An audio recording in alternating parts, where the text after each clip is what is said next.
Something that's been especially rewarding for me as I've been watching Transformers the movie for the last 40 years is interpreting and reinterpreting characters and moments as I've gotten older.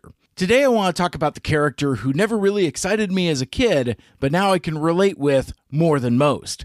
Because who amongst us hasn't thrown up their hands at some point and said, I can't deal with that now. My name is Mike Seibert, and this is 40 for 40, Transformers the Movie. You got the time! 2 years in the making. Spectacular widescreen animation with an original story that will shock and surprise you. It opens everywhere Friday, August 8th. Transformers, the movie. A monster planet destroys everything in its path, while Megatron and Prime fight to the death. Starring Leonard Nimoy and Judd Nelson, with songs by Weird Al Yankovic and Stan Bush. Don't miss it. Transformers, the movie. Rated PG. Opens at theaters everywhere August 8th. I always thought the Ultra Magnus toy was pretty cool. It's basically Optimus Prime with a better trailer that turns into combat armor with firing missiles. And I always thought it was cool, but I also thought it was particularly frustrating because while the Optimus Prime toy, the cab, already has posability challenges from being a toy of the 80s, like his legs don't move forward, and yeah, you have to get really creative with posing and action and things like that. Ultra Magnus, once you put him inside that armor, he just basically becomes a brick, with the exception of his arms. And I remember getting so much mileage and so much play value out of just spinning his arms around, and more than that, ratcheting what is essentially the base, the flat part of his car carrier mode. That had a very satisfying click and ratchet as you push that thing up and down, as well as the hard ratchets in his shoulders. So yeah, really really fun toy. And I was a grown-ass man before realized the play pattern and feature of you can take like his detachable crest thing as part of his chest and then attach his helmet to that. There's an open slot in the middle of the Ultra Magnus helmet forehead that perfectly slots in with a post or a tab or whatever on the helmet and on the chest thing, and it just kind of like becomes like a weird little spaceship thing.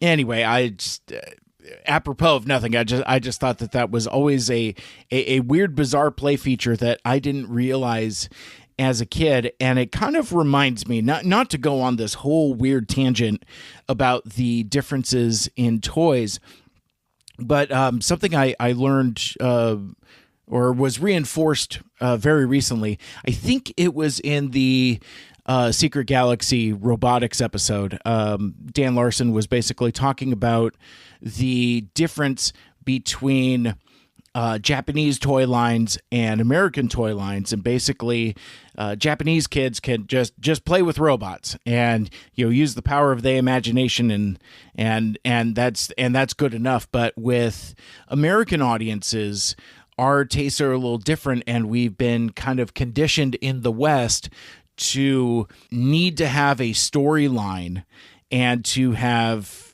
characters and situations. And I think as I spend this amount of time and thought talking about Transformers the movie, I think that is more reinforced for me personally now more than ever. Because for me, Transformers is weirdly, I don't know, it really gets me to reflect on the dichotomy between Reagan-era consumerism, basically these being toy commercials, and the drive to sell toys, but also having deep connections to these characters. We'll talk about later as this show goes along that basically the creators of this movie in particular didn't quite understand the connection that audiences, that kids had with these characters, and the depth of connection and how important these stories and characters and situations were to a whole generation of kids. And it didn't take until Transformers the movie, where the decision to prop up a new toy line was to get rid of the old one, how disastrous of a decision that was from a marketing standpoint.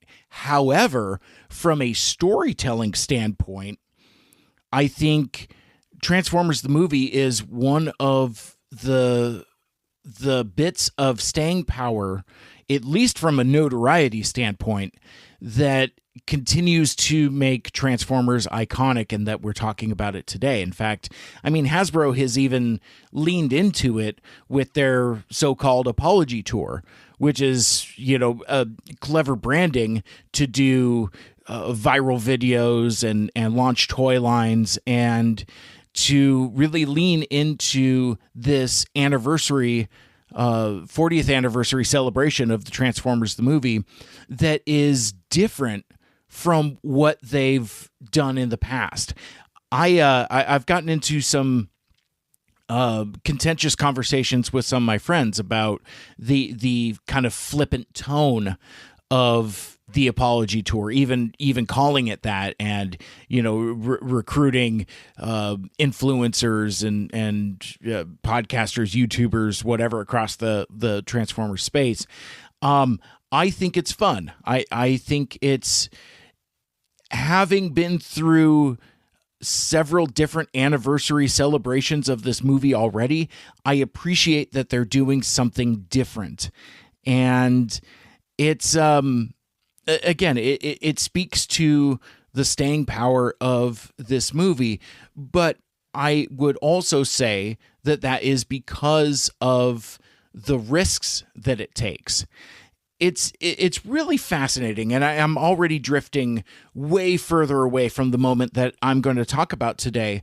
But to climb on my soapbox for a little bit, we've become risk averse as an audience, and as creators, and as corporate entities. It's like everything is a reboot of something else. I saw a tweet recently that basically, as it's talking about, relaunches and reboots of like Lord of the Rings and Narnia and Harry Potter and whatever, that basically we are now stuck in this nostalgia cycle from, I don't know, 1980 to 2000. Kind of like that 20-year cycle that we're never going to escape from. Basically, everything is going to be a reboot of something else. And at a time of this recording where something original like Project Hail Mary is dominating at the box office, it tells us a couple different things, contradictory things at the same time. It tells us that the audience has an appetite for original content, but we also want our nostalgia. So it is an incredibly difficult needle to thread, but one of the legacies of Transformers the movie is how far it pushes boundaries and propels the story forward, and the risks that it takes. And with that, it kind of has a double-edged sword legacy. Like on one hand, this movie was a box office failure. And as it's been 40 years of discussing and analyzing this movie, that kind of gets forgotten about sometimes because of the new life that it's found on home video and DVD and fandom, and new waves of younger fans finding and interacting with this movie. I'm always fascinated to have conversations with younger fans or newer members of the fandom and how they interact with this movie, because there is a certain degree of, for lack of a better term, taking it for granted. Like, without this movie, the story doesn't propel forward, but also its lack of success, its failure, also has consequences as well. I don't think that Transformers as a brand, as a franchise, kind of has the trajectory without arguably the failure of Transformers the movie. And we could kind of discuss that more as we go along, but I guess the stray thought that occurred to me as I was setting up to record here today is that we've become risk averse. And there's a danger in the storytelling of Transformers the movie. I had a conversation recently with somebody about the Skybound comics from Image, written by Robert Kirkman, and then kind of stewarded by Robert Kirkman. And I was trying to talk about how Kirkman has said in several different places that a lot of his storytelling philosophy is driven by inspiration from Transformers the movie specifically. The fact that you have high-profile character deaths, but not only high-profile character deaths, but also how casually death is addressed. You know, we just talked about, poor Windcharger and Wheeljack, things like that. And a lot of those things have worked their way into Kirkman's writing, between Walking Dead, Invincible, and any number of projects that he's put out there. There is an almost straight line and a lot of connective tissue between the danger aspect of Transformers the movie, because once stakes are established, as we talked about in a couple episodes back, that's kind of the engine that makes Kirkman's writing go. Now, this is not a conversation about his current works in the Skybound Transformers comic book, and your mileage may vary. And it's interesting how he kind of subverts his own storytelling ethos, which was inspired by Transformers the movie. But that's neither here nor there. I was just, I guess I was just touching on the fact that in a post Star Wars sequel trilogy world, and the lukewarm reception to many Disney Star Wars projects since, we don't want danger. We don't want risk. We want comfort. We want nostalgia. And that's again something for us to think about and to consider.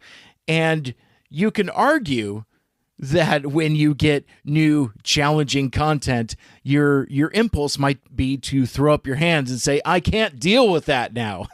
See how I clumsily tried to segue that back in? But no, this I wanted to talk about this moment. This is where, Springer tells Magnus that Hot Rod and Cup have just crashed, and Robert Stack, I love his vocal delivery as Ultra Magnus, because he has this stiff, brave Elliot Ness voice, but the characterization of Ultra Magnus is one of insecurity and lack of confidence. So it's fascinating to hear that played, where Magnus just gets frustrated and says the line. So basically we're talking about the as a whole, the scene that we're going to discuss today is basically the Decepticons have caught up with the Autobot shuttles after they've escaped from Earth, and there's this particularly harrowing sequence at a point in the movie that is a little bit of a dip. For as breakneck of a pace as Transformers the movie is, there is a part of it that I kind of refer to the saggy middle. And this is kind of the middle of the saggy middle, where basically, on one hand, deadly stakes have been established, but there's something different, and I can't quite exactly put my finger on it. But when the Decepticons attack these two shuttles, yes, it's harrowing and exciting, and there's some really cool visuals and some neat dialogue and exhibitions of what these new characters can do. It doesn't feel like it's got the same level of risk and danger than the earlier motions of the movie did when those deadly stakes were established. This portion of the movie kind of feels more like traditional episodes of the Transformers cartoon show, where sure, there's danger, sure, there's peril, and there's excitement and fighting, but at no point do I feel like these new characters are in any kind of danger, true danger. And even as a kid, even now as an adult, I still can't quite put my finger on it. But like watching this movie various times as I've gotten older, from first seeing it in the theater at 7 to just watching it the other day at 47. Yeah, there's just, it's a fun, cool sequence, but it don't got the juice. And I don't know if it's just because of how relentless the first third of the movie is, but there's something about this middle third, and I'll talk about it in other moments that I was kind of sure to curate, but this feels the most episodic. But basically what happens is, as I said, the Decepticons in their awesome new spaceship, which I learned through Autopod Decepticast and exposure to the early scripts, is called The Revenge. And the Decepticon ship is pretty wicked because it does. I was a fan of Star Trek. I am a fan of Star Trek. And because it's got like the two engines off to the side, it does kind of have like a Star Trek Enterprise kind of feel to it, while still having like all these like points and spires, and it's a really, really cool design that kind of captured my imagination. You know, a couple years ago, they did a toy of the Nemesis, the other Decepticon spaceship shown in the first couple episodes of the Transformers cartoon, and that seems like a really cool toy and a really cool concept. But man, I would really like to see some kind of toy representation of that ship. I don't own any current contemporary Titan class Transformers.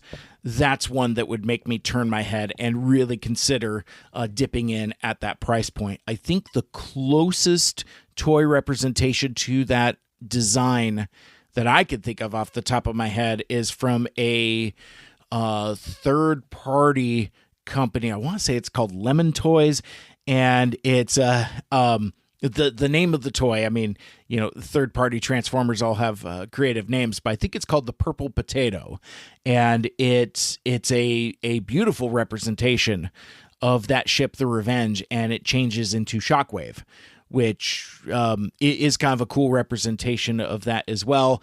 I have not picked up that toy, and I probably won't because I'm not really a huge third-party guy, but regardless, that is kind of like a cool little bit of toy representation. And from there, I actually really like this sequence because, I mean, despite the relative toothlessness of it, but I like the perspective of the trio of Galvatron, Cyclonus, and Scourge kind of being like this, like upper crust, almost like Eurotrash type of group, almost like the goons in Die Hard, that kind of thing. I can't even explain why that makes sense, but in this scene, this is why I think that, because like, you do this like POV shot of Galvatron flying the ship, and both Cyclonus and Scourge are off to his side with their arms folded, like they're getting ready to pose for an album photo, like they're going to do like a brick wall pose or something, or they're going to drop their EP, for their Fire mixtape and whatever. But what I also like in this is that with all the intercutting, it changes a couple times. Like, at one point, Galvatron tells Cyclonus, transform and attack. It's Scourge is then sitting on his opposite side, again with his arms folded. But then there's another time where Scourge is gone and Cyclonus is there, and again just looking fly as hell. These guys look cool, and Galvatron looks cool, and Scourge looks cool with like the bat wings and the facial hair. And I think this scene, maybe more than others, is a cool spotlight for Cyclonus as well, because like, even without not a lot of dialogue, you can already get a sense that Cyclonus is the loyal lieutenant. Now, granted, I mean, kind of divest from season 3 and what we learn later, just in the context of Transformers the movie. Just for the fact that Cyclonus acts as Galvatron's personal spaceship, and that there are many scenes where Galvatron is shown piloting him, and that they work well together, and they perform well as a duo. It almost seems like, I don't know, the dynamic is that like Cyclonus is the lieutenant, and then Scourge is kind of like the sergeant in charge of all the goons, all the sweeps. So he's not at Galvatron's right hand, he's at his left hand. That kind of thing. But anyway, the sequence is very beautifully animated, with like, all of the missile strikes and the missile attacks. And you do get a little bit of misplaced comedy. And I remember, I don't know if you've had this experience, but like, have you ever had a situation where there's a line in the movie that you don't understand, but because of like the tone and intent and inflection, you interpret it as a comedy moment? There's a scene where Cup and Hot Rod's shuttle with the Dinobots is just getting rocked by missiles, and they're getting attacked, and Cup is saying like, oh man, like, this is just like the Shrek backs of Dromadon. And Hot Rod says exactly, he's like, how'd you beat them? And Cup does this thing where he like puts his hand up to his chin, and he thinks about it for a sec, and he's like, I'm trying to remember. There were an awful lot of casualties that day. And for some reason, for a good chunk of the early part of my life, I chuckled at that line. But when you think about it, for like the text and the subtext of it, what basically is saying is that Cup can't remember, and a whole lot of people got dead that day. A lot of Autobots got killed. And that's not necessarily a laugh line, but because of Lionel Stander's performance and kind of like just a little bit of spit he puts on the ball, as well as the animation. That's the other thing too, because the animation shows that Cup is kind of like bewildered, kind of like he lost his place in one of his old war stories, that type of thing. I've always interpreted it as a moment of levity, as opposed to communicating dread. Regardless, though, the solution is the old cartoon trope of inverting polarities. Oh, yeah, we inverted polarities. And one of the things, because like this movie is so economic with the animation and the dialogue, I like when they come up with a solution and immediately enact it. It's like, oh yeah, we inverted polarities, presses the button and puts like the magnets underneath the missiles there. But as the scene goes on, the shuttles continue to be attacked, and eventually Hot Rod and Cup crash. We're gonna crash! But then it cuts to what we started with. Springer turns to Magnus and says, Cup and Hot Rod just bought it! Which, great line for Springer, because it's kind of interesting, because there is something in the writing of his dialogue that obviously Springer is meant to be kind of like a cocksure Han Solo type, but there's also something in his vocabulary that he speaks a little more casually than the other Transformers. He's, to borrow from Star Wars again, yes, he's a Han Solo character, but he's also kind of a Poe Dameron kind of character. I've said of Poe many times that he's a Star Wars character that's been transported there from our world. Just the way that he expresses himself and his word choice and phrasing and diction, it's like, this is a guy that doesn't belong in Star Wars. It's like he's not of that world. And Springer at times is kind of the same way. And even just a simple phrase, Hot Rod and Cup just bought it, as opposed to something more formal like, oh no, Hot Rod and Cup have been damaged and they have crashed, or they're endangered. It's like, no, they just bought it. And of course, in response, Ultra Magnus says, I can't deal with that now. Which is not specifically an indication that Magnus is bad at his job, but what he is ineffective in doing is multitasking, both in terms of giving command decisions, but also mentally. Like I believe him literally when he says, I can't deal with that now. Like, again, as I said in the cold open, who among us, especially as an adult, has had that same impulse? Like, you're overwhelmed and flooded and you just can't deal with it. Like, I mean, look at it from Ultra Magnus's perspective. Like, he's been given the Matrix. He didn't want it. He even told Optimus that he wasn't worthy and that he couldn't handle it. Gets it anyway.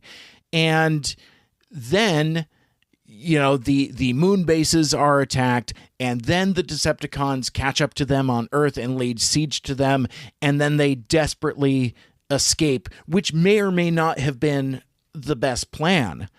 So Magnus is really kind of going through it, and for me, transitioning from a young person as a kid, even as a teenager, to an adult, I have so much more empathy and compassion for Ultra Magnus, and it's easy to see him as kind of a joke.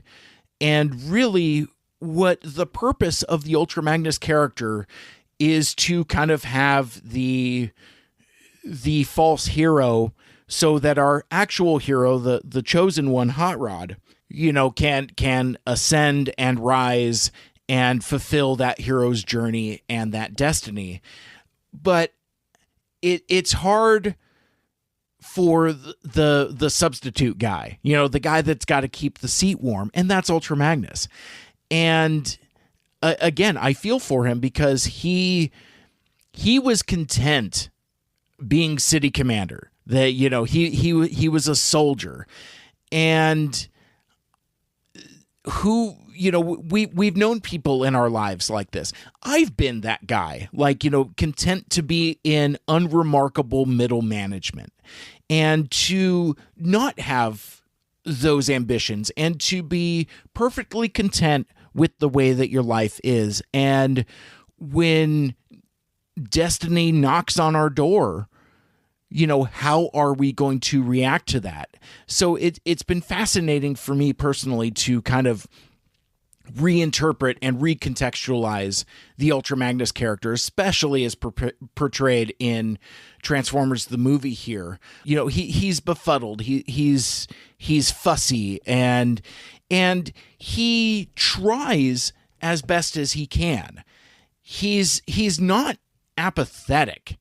He's not complacent. He's not tuned out. But unfortunately, he don't got the riz, and he doesn't have what it takes.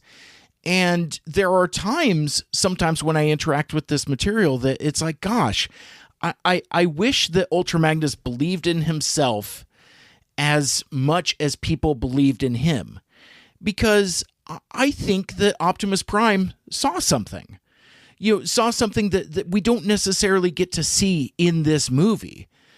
But there is something there, and I would like to see that story where Optimus Prime sees in Ultra Magnus that there is the capacity for leadership. But then again, if you take the written word as text instead of subtext, when Ultra Magnus tells him that he's not worthy, Prime's response is to say, yeah, I wasn't either. So you could also take that as an interpretation of like, yeah, I know you're not worthy, but that's fine. Just kind of hang on to this until the end of the movie. But yeah, no, as I said, I just I have an adult perspective on Ultra Magnus, and I do have a compassion for him and do extend him the grace of making the best decisions that he can. Here's the other thing too. Magnus trusts in himself. He might be making mistakes. He might not be making the right or best decisions. Like, for example, take what happens immediately after. The Decepticons continue their attack on the shuttle, and Springer says, as they're taking heavy damage, he's like, "Face it, Magnus, the Decepticons are gonna dog us until they see us dead." And you could see that spark of inspiration when Ultra Magnus kind of like tips his head up, and he's like, well, then that's exactly what they're going to see. Prepare for emergency separation. And they do the emergency separation thing. And, maybe it wasn't the best decision. That's too dangerous. What choice do we have? But it got them out of that jam. Because, like, even RC is being kind of shitty about it. She's like, well... Did we have to let him detonate 3/4 of the ship? And Springer, again, my dude, he's like... Seeing as how they would have detonated 4/4, I think it was a good choice. And not for nothing, as I've said before, I was 7 years old when I saw this in the theater, and by the time I saw it other times, I was 8. My birthday's in September. The movie came out in August, so I was 7 going on 8, and I don't remember what level of mathematical education I was at. I don't know if we were learning fractions in 2nd grade, but I do remember that being a little bit of education for me. It's like, oh, well, this is what 3/4 are. This is what 4/4 are. These are quarters. This is this is how this stuff works.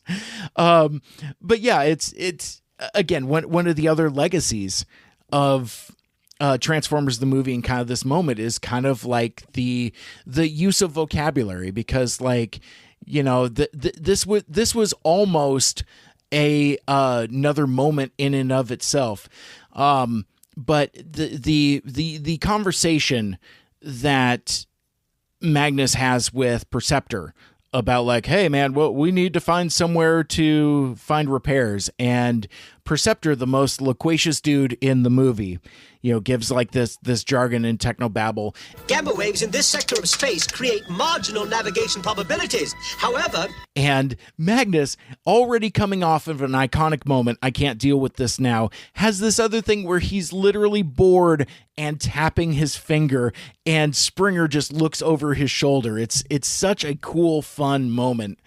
but I figured we would talk about it here since we're spending so much time talking about Ultra Magnus already. But in other versions of the script, there's this ongoing thread where Perceptor speaks in such a complicated technical way that Magnus can't understand it, and that Springer has to kind of interpret it. And I kind of like that they dropped that, because it portrays Magnus as being a dummy. And I don't know if that's a fair take. I don't know that Ultra Magnus is a dummy. I mean, he's kind of a himbo, but I don't think he's particularly stupid. I think his decisions are driven by being overwhelmed and unqualified. I don't think that Magnus's decisions are his fault. I think he's doing the best he can do with what he has. But I do like that there are a couple vestiges of that remaining plot line, and I think it's just right. Like here, it's just right, where Magnus is bored or fussy, but I also kind of take it that almost in a bit of good management, he's just kind of letting Perceptor run. Like there's another version of this dialogue where Magnus just interrupts him and says hey, just give it to me straight, or, speak in English, or something equally confrontational or condescending, or otherwise bad management, negative reinforcement, that kind of thing. Whereas I think Magnus is more passive and is, again, just content to let Perceptor go. And then that's basically the end of the scene. They plot a course for the planet of junk in the vicinity, and then they go for it. Now, I do want to talk about some alternate version of this. The storyboards portray this scene pretty much how it plays out in the final movie, and the Flint Dille script is very similar as well. But as I'm sure you can imagine, in the Ron Friedman script, there's quite a lot that is different. The scene plays out very similarly, but also pretty differently. So I'm going to start reading at page 83. And basically prior to this, the two shuttles are talking to each other. Hot Rod and RC are having a conversation, and it's kind of neat because in the script it's written that it's basically like a hologram type of thing, kind of very similar to Star Wars, as we're sure everything in this story, in this script, everything from the written word to the what we see on screen is very much inspired by Star Wars. But we start. The hologram of Hot Rod vanishes, and we change angle to Perceptor and Ultra Magnus at huge scanner monitor, as Perceptor plugs his fingers into the console board and changes the scanner grid in pictures. As he twists his wrist and flexes his finger, a view of Earth appears on screen as Springer, RC, and Daniel move up to look on with Blur. Perceptor: I shall interface with onboard telemetry to locate the exact destination of the displaced energy. Ultra Magnus starts to say his usual what, pauses and smiles. I understood that. Which, to pause a sec, I kind of take that as the Steve Rogers I understood that reference motion. But then get this. Springer: congratulations, look. Close in on scanner monitor as radiant lines appear crisscrossing the Earth, all lines intersecting at one glowing post which starts pulsing out into space. Ultra Magnus: it appears that the ruins of Autobot City are the source of energy shipment. Close in further on glowing, pulsing point on scanner. Cut to the Energon Cube's sending station in Autobot City ruins. As Scourge detects several endless assembly lines of Energon Cubes delivered to enormous stack of Energon Cubes, as he turns and shouts, "More energy for Ingestor!" Because keeping in mind, in this draft of the script, Unicron is occasionally referred to as Ingestor. And in fact, actually, it gets very confusing. And I don't want to get bogged down here because we're already going way long in this episode. But sometimes Ingestor and Unicron and the entity are like three different things. Sometimes they're the same thing. Like Unicron is the planet and Ingestor is the creature, and it gets very, very confusing, and it's inconsistent. We continue. Angle on the assembly line, we now see human slaves and Autobot slaves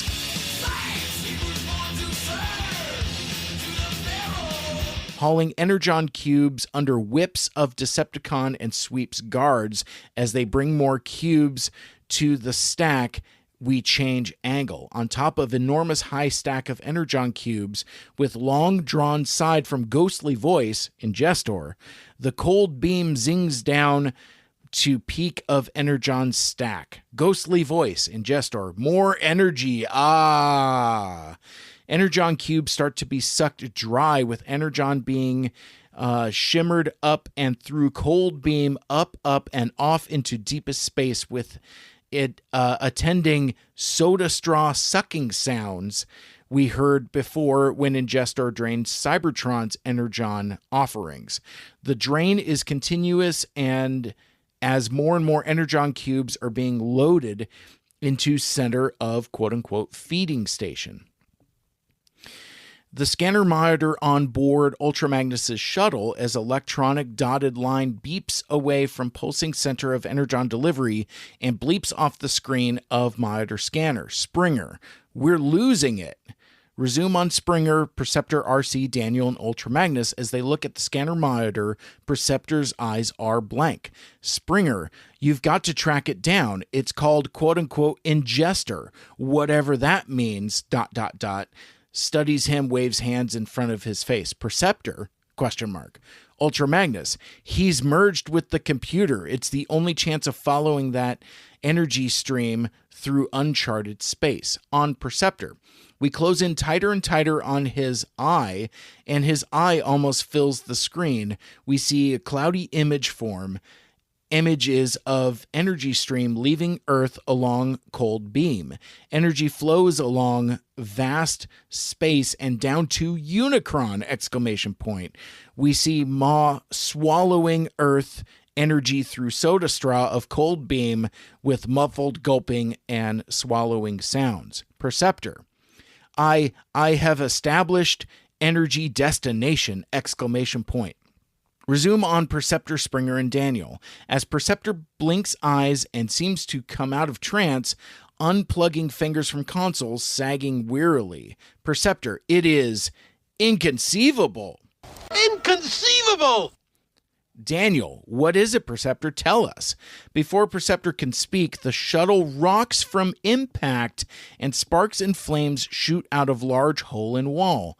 RC, damage control procedure blur on blur, as he blurs over to hole and quickly patches it with metal plate as another, then another, and another hit rock and shake the craft. Blur very fast.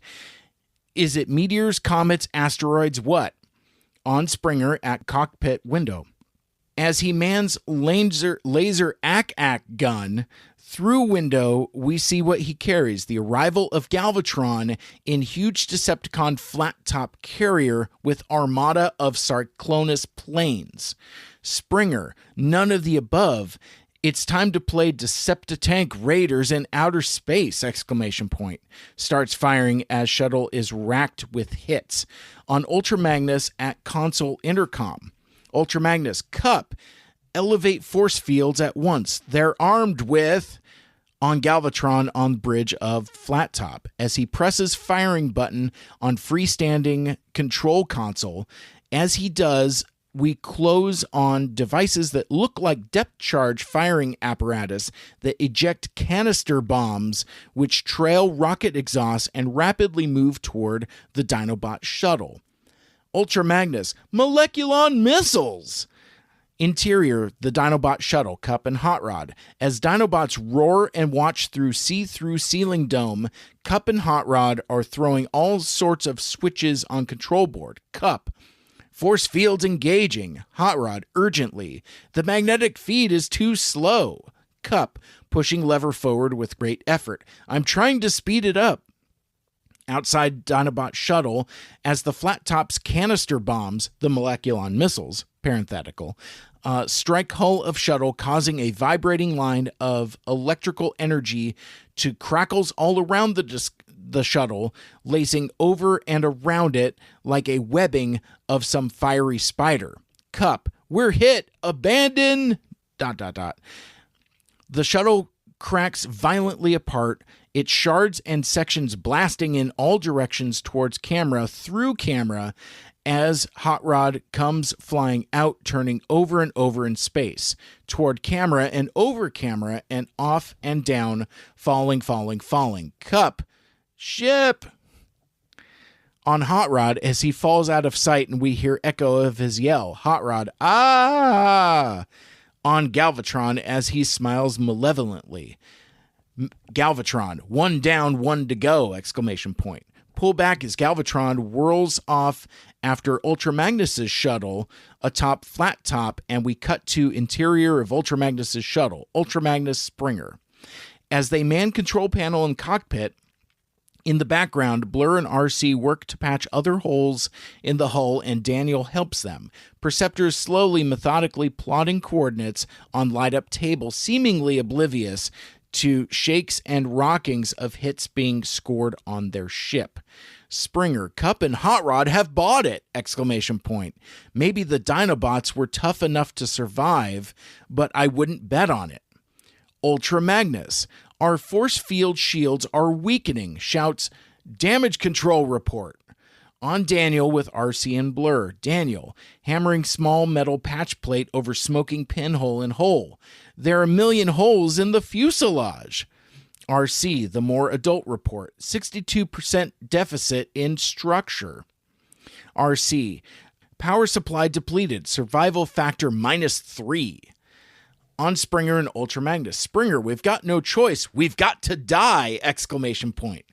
Ultra Magnus solemnly nods as we cut to the Decepticon Flat Top and Cyclonus's armada. Galvatron, maintain Moleculon barrage. On Galvatron, as he works controls which eject more canister bombs, Moleculon missiles, parenthetical. Galvatron, they haven't sufficient reserves to ward off destruction of that magnitude. Reacts as the sky lights up. His POV. Ultra Magnus's shuttle. As electrical outline envelops it, and there is a blinding flash, after which large particles of space junk and remnants of the hull and superstructure come exploding out toward the camera and past camera, accompanied by explosive sound and then silence. Where the shuttle has been, there is now nothing. Just loose asteroids and clouds of dust. Galvatron, at last. On Galvatron, and he shouts, Galvatron, report. On Cyclonus, who lands and transforms. Cyclonus, sensor readings indicate an explosion of magnitude zeta. Galvatron, then they have been terminated, shouts. Return to Earth base. I intend to claim the fruits of this victory from Ingester personally. And I'm going to stop there because that is so much. So basically, as we talked about in previous episodes, one of the subplots that is completely dropped is that when the Decepticons return to Earth, they basically conquer Autobot City, or I don't know if the implication is that they conquer the entire Earth, but basically they set up a base in the remains, the ruins of Autobot City, as it's referred to in the script here, and basically set up a energy draining station while recruiting both humans and captured Autobots as slaves to make Energon cubes and to send them to Ingester/Unicron. So basically what happens is the Autobots still escape in 2 shuttles, like in the final movie. But what happens instead in this version of the script is that they're trying to figure out what's going on with the connection from Earth to Ingester/Unicron. And it's fascinating because this kind of removes a lot of the tension and the reveal that we get later in the movie about the secret of the monster planet. In this case, they're just like, oh yeah, these guys were chanting something about Ingester. There's this straight line that goes from Earth to this mysterious entity. Let's go there. So the thing that I think is the most critical about this bit in the early script is that when they leave Earth, they have a destination. Whereas in the final movie, it's a little more unclear. There's thoughts of, I think they're just going straight to Cybertron with no plan, and they don't really know what to do. Whereas in this one, it's a little more clear. But I read all of that, one, just to luxuriate in Ron Friedman's loquacious psychedelic writing. I appreciate the level of detail and emphasis that he puts into it. It's a fun read. And again, as I've said before, I'll have links to all this in the show notes. It's fun to enjoy alternate versions of this story and these scenes. But it is interesting, though, as I said way earlier in the episode, Ultra Magnus doesn't have that line. I can't deal with that now. But yet Springer does. He says that the Cup and Hot Rod have bought it. Cup and Hot Rod just bought it. So I continue to be fascinated, even as we get real deep into stuff for this particular project, how some things have survived and other things haven't. Like I remember when Ron Friedman's first draft was discovered a couple years ago, there was a postmodern take of, oh, well, that's better. It's not. Folks have had similar responses to the later draft by Ron Friedman, the one I'm reading from for this project, saying that that's better. And that's not the case. It's certainly longer and more extended, but I wouldn't say better, because the thing about the final movie is that it moves, and it's at a brisk pace. It's a music video, and these early treatments and drafts and scripts don't have that. It doesn't have the propulsion that I think is another thing about the legacy of the Transformers the movie and what makes it iconic. 2026 marks the 40th anniversary of the Transformers the movie, and to celebrate that milestone, I am counting down my favorite, most iconic moments of the movie that has been such an influence on my life and the content that I create today. That was moment number 36. What? Something like 36? Who are you boys? Wait, what is that anyway? Something like 36? Does that include me? I can't deal with that now.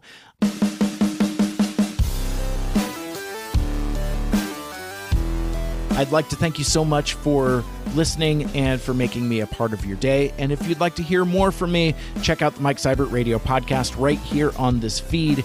And for even more Transformers content, you can check out our other show, Two Mikes, Too Furious, where Michael Andrews and I reviewed Transformers Animated one episode at a time. Please like, share, rate, and review the show, and let me know what you think of this new project. Until next time, till all are one, this has been 40 for 40 Transformers the Movie. My name is Mike Seibert. Make good choices.